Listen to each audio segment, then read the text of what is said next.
stop. Just for a second, stop scrolling, stop planning, stop running the same question through your mind for the 100th time tonight.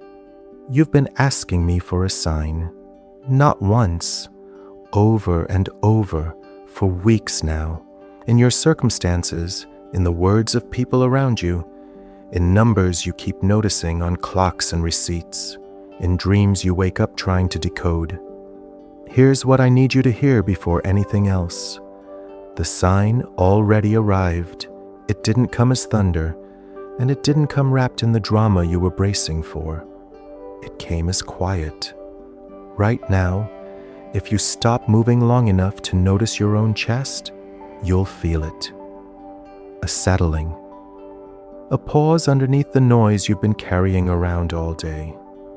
A knowing that doesn't ask for permission and doesn't wait for you to finish arguing with it. That's not nothing. In a life this loud, that's the loudest thing I've said to you in a long time. And over the next day, I'm asking you to stop treating it like a maybe. You kept picturing a moment of undeniable clarity, something loud enough to silence every doubt at once. That moment isn't coming. Not because I withheld it, but because that's simply not how I tend to speak to the people I love most. I speak in the quiet, because the quiet is where you actually hear me.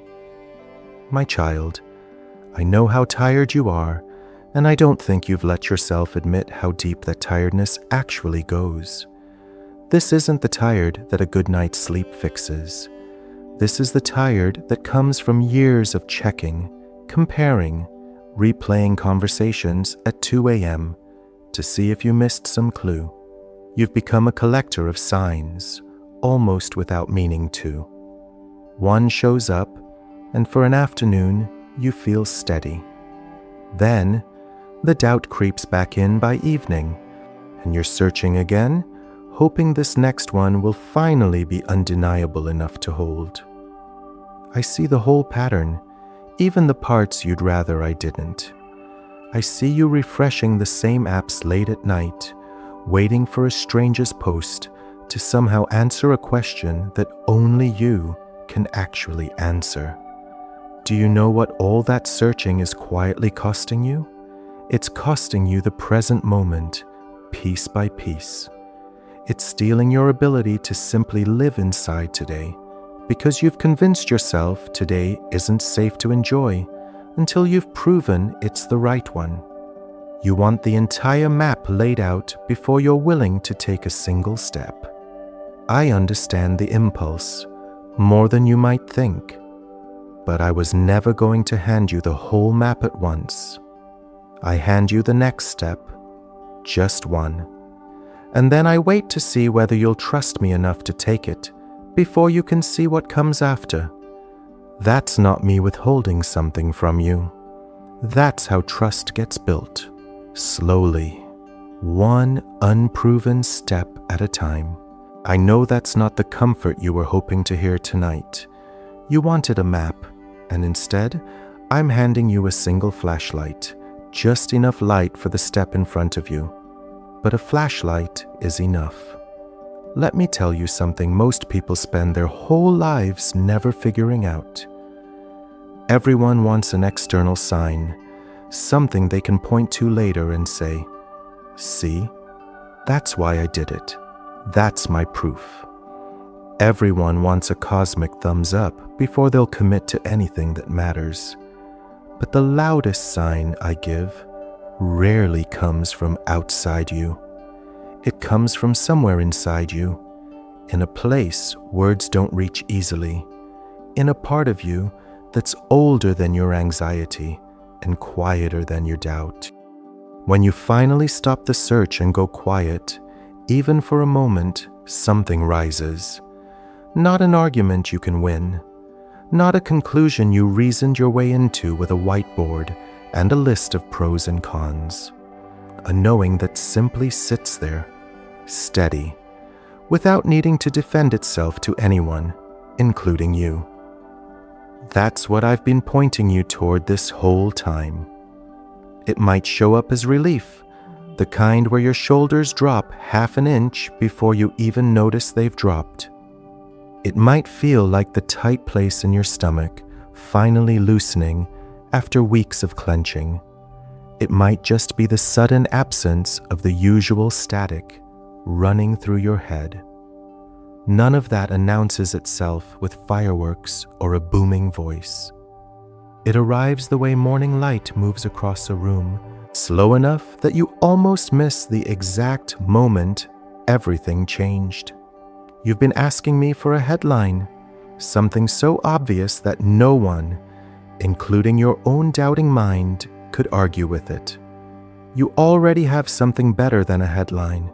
You have a felt sense, quiet and steady, and it's been sitting underneath your questions this entire time, waiting for you to stop long enough to notice it. That settling in your chest when you finally stop interrogating the decision, when the noise drops away and something in you says, quietly and without fanfare, "This is right. This is true. This is yours to walk toward." That is the sign. It's the one I've been offering you all along, in the only language that could actually reach you underneath all the noise. And I'll be honest with you, it grieves me a little that you've talked yourself out of trusting it so many times, calling it wishful thinking, calling it coincidence, calling it anything except what it actually is. Because in a life filled with this much noise, that stillness is rare enough to be sacred. You've been treating that quiet moment as the beginning of a search, something to analyze further before you'll accept it. I'm asking you to treat it as the end of one instead. I want to gently name something that's been building in you for a long while now. Something you may not have said out loud, even to yourself. You've been disappointed before. A decision that looked right on paper fell apart in your hands. You followed a gut feeling once, fully, and it led somewhere painful enough that you swore you'd never trust yourself that completely again.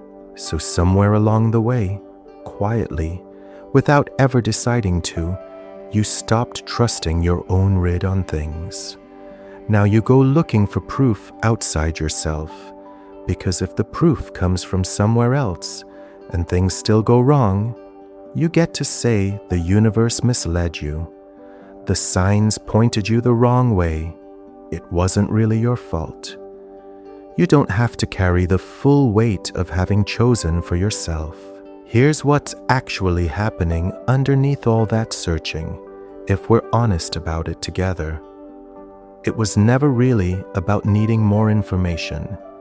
It's about avoiding the risk of being the one who got it wrong again. But certainty was never available to you. Not really, not to anyone. Trust is available. A steady inner knowing is available. Certainty isn't, and chasing something that was never on offer is wearing you down for nothing. I know you're tired of second-guessing every choice you make, big or small. I know you're tired of needing outside permission just to move forward with your own life. You're allowed to put that down now. That stillness in your chest, the one you keep second-guessing, is the permission you've been waiting for. It has been the whole time, patiently, without complaint. I haven't been silent toward you, not for one single day. You've been the one waiting to trust what you already hear. One clarification, since it matters. Trusting yourself again isn't the same as trusting yourself blindly. The knowing I'm describing isn't reckless, it's quiet, it's steady, and it holds up even after you sit with it for a while, instead of rushing to act on the first strong feeling that passes through you. Here's the part that's harder to sit with, but I think you need to hear it plainly. Every hour spent analyzing is an hour you didn't spend building the life you say you want. Every day spent waiting for total certainty is a day the door stayed shut a little longer.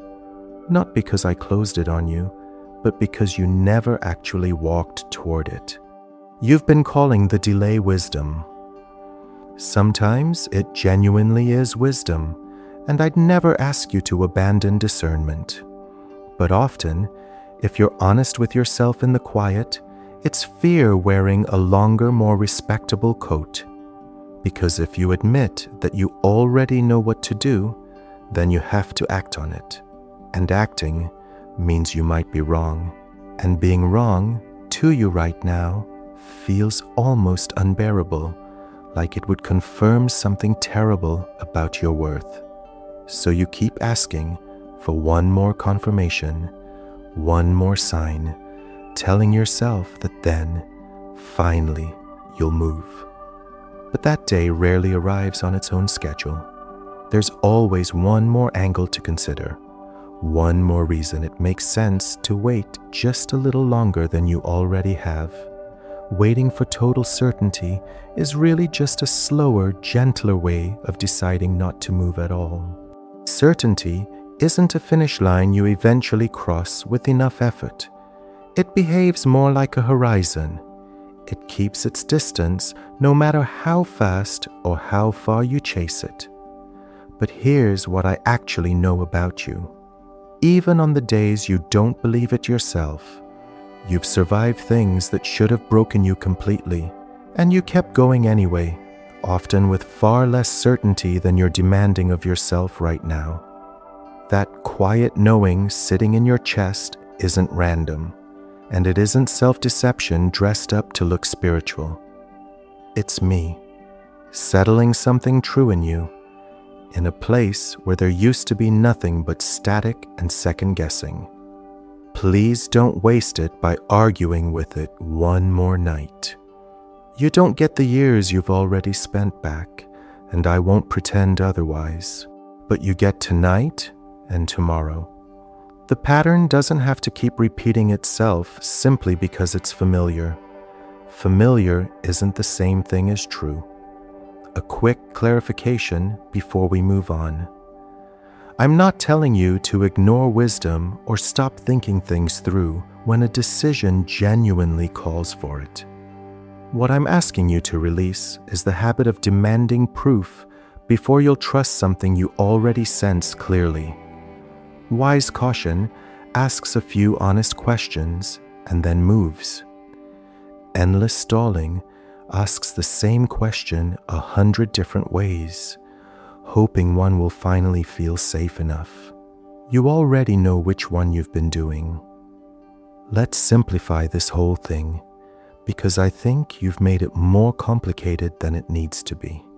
The sign isn't coming later, because it already came. The yes you've been waiting to hear has already been spoken, just quietly, in a language you were never really trained to trust or take seriously. You've dismissed it more than once because it doesn't look the way you expected a sign to look. It's not dramatic enough to feel official, not flashy enough to convince the anxious part of you that keeps demanding more proof. So you keep circling back to the search, when the only thing actually required of you right now is to stop and listen to what you already sense underneath everything else. That sudden quiet in your chest isn't an absence of anything important. It's the presence of alignment, of something lining up the way it's supposed to. It's what truth tends to feel like when it isn't fighting for your attention over all the noise. When you feel it, you're not imagining things or manufacturing false comfort. You're sensing something real underneath every doubt that's been trying to talk over it for months.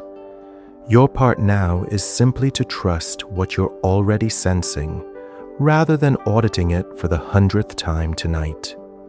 This is closer to what faith actually looks like day to day in an ordinary life, not the version people describe in dramatic stories.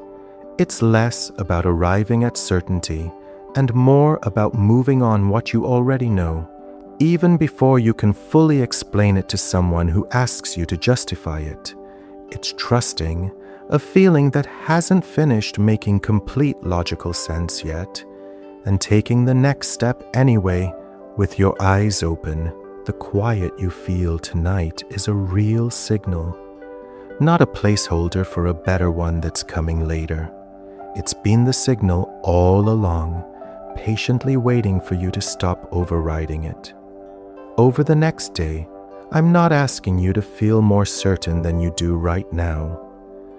I'm asking you to act on what you already feel, even at 70% confidence instead of the 100% you've been demanding of yourself. Not carelessly and not without thought, but with enough trust to actually move, instead of circling the same decision one more exhausting time. The stillness is the answer you've been looking for this whole time. The absence of the usual noise is the presence of something true and steady underneath it. Stop hunting for a louder sign somewhere out there.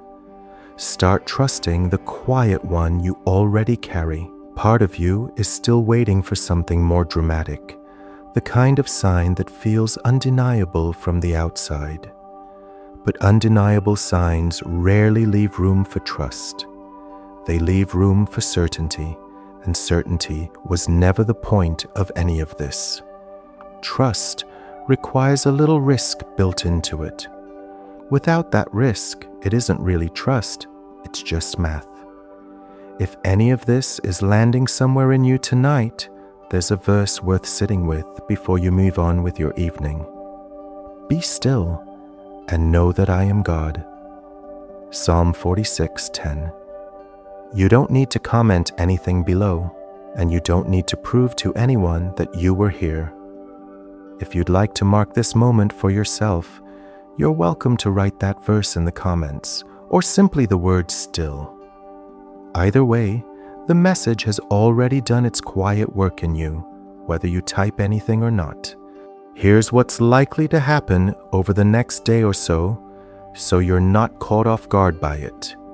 The old urge will show up again, probably sooner than you'd like. It'll ask you to check one more source, run the numbers one more time in your head, wait a little longer before you commit to anything. That's not a failure on your part, and it doesn't mean you've undone tonight. That's simply a worn path in your thinking, built patiently over years of searching for outside proof. Paths like that don't disappear the moment you notice them, and that's all right. When that familiar urge shows up, try something a little different this time. Pause wherever you are. Rest a hand on your chest if that helps you settle. Ask yourself honestly, without performing an answer, is there peace here, or is there static underneath the surface? If there's peace, even a quiet, unremarkable kind of peace that doesn't feel dramatic at all, trust it. That's your answer, not a louder sign waiting somewhere else down the road. I'm not asking you for a dramatic leap tonight or tomorrow. I'm asking for one honest, fairly ordinary action, something that requires a modest amount of trust rather than a mountain of proof you'll never fully gather. Maybe it's a conversation you've been quietly putting off for weeks. Maybe it's a decision you've circled so many times you've lost count. Maybe it's simply allowing yourself to rest tonight instead of researching one more option before bed. Whatever it turns out to be, take that one step sometime within the next day, while tonight is still fresh in you. What you'll likely find afterward, once some time has passed, is that the stillness held up under real conditions. The knowing was sound. The direction was right, even if it took real courage to trust it before you had airtight proof in hand. I want to gently prepare you for one more thing. After you act, doubt may still come to visit for a while. An old, familiar voice might insist you moved too soon, or that you should have waited for one more sign after all. When it does, come back to tonight. come back to the fact that the stillness was never nothing, never a placeholder for something more real. The quiet was the confirmation. Your own steady sense of it was the sign, even though it whispered instead of shouting the way you expected it to. Then, keep walking anyway, one ordinary step at a time. Faith was never really the absence of doubt showing up at your door. It's choosing to move forward while doubt is still talking in the background. It's trusting what you know deep down, even while fear is doing its best impression of the loudest voice in the room. That small, steady voice sitting underneath everything else tonight, that's mine. It isn't loud, and it was never going to be, because it doesn't need volume to be true. Stop overthinking it tonight. Start trusting what's already settled quietly in you. If tomorrow brings a moment where the old anxiety spikes, you don't have to fight it with more analysis. Return to your chest, to that same stillness, and ask it the same honest question again. It will answer you the same way it did tonight. Before you go, a few honest thoughts. Not really a checklist, just some things worth sitting with. If tonight's message actually meant something real to you, staying connected here simply means you'll be around next time something like this finds you right when you need it most. That's really all subscribing is. It's a way of saying you'd like to keep receiving these words on the nights they happen to land at exactly the right moment for you. If someone in your life has been stuck in this same loop for a while, endlessly searching, endlessly waiting for permission that never quite feels like enough, you might think of them tonight while this is still fresh in your own chest. Sometimes, the most useful thing you can offer someone you love is simply passing along the exact words that helped you breathe a little easier for the first time in a while. And whatever you do with the rest of tonight, carry this one sentence with you as you go. The sign you've been asking for has already been given. It's the quiet. It's the peace sitting underneath all the noise. It's the knowing you keep gently talking yourself out of, night after night. Trust it, starting now. Tonight isn't asking you to become a different person overnight, someone who never doubts again. That's not realistic, and it was never the goal. Tonight is only asking you to notice just once that the answer you needed was already sitting quietly inside you before you ever opened this video. Let that be enough for now. Let the stillness be enough. The stillness is the sign.